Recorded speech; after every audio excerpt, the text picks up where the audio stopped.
One TV Patrol.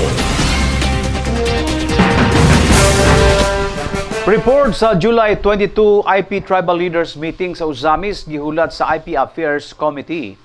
Padayong gihulat sa Indigenous Peoples Affairs Committee sa Uzamis City Council ang resulta sa meeting sa Uzamis Indigenous People Tribal Leader niadtong July 22. Sa ulahing regular session sa Konseho ng Siyudad, Agosto 3, Lunes, ikumpirmar ni Indigenous Peoples Affairs Committee Chair, Honorable Dicky Suiso, nga duha ka regular session human sa meeting ni atong July 22, wala pa gihapon siya makadawat og report sa maong meeting.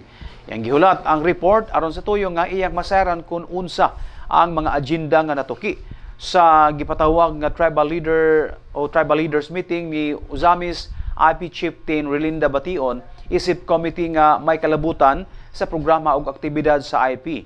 Niadtong July 27, regular session gipadayag ni Honorable Dicky Suiso nga iyang gikadismaya ang maong tribal leaders meeting gumikan kay dili ang tanang tribal leader ang naimbitar og kini nga kahimtang gireklamo sa ubang tribal leader sa Uzamis.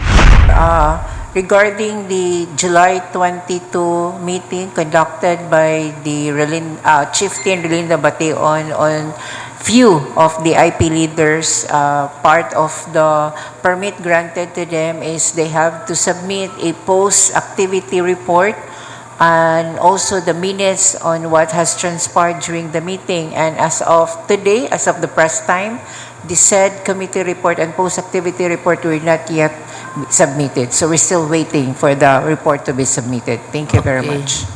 One TV Patrol.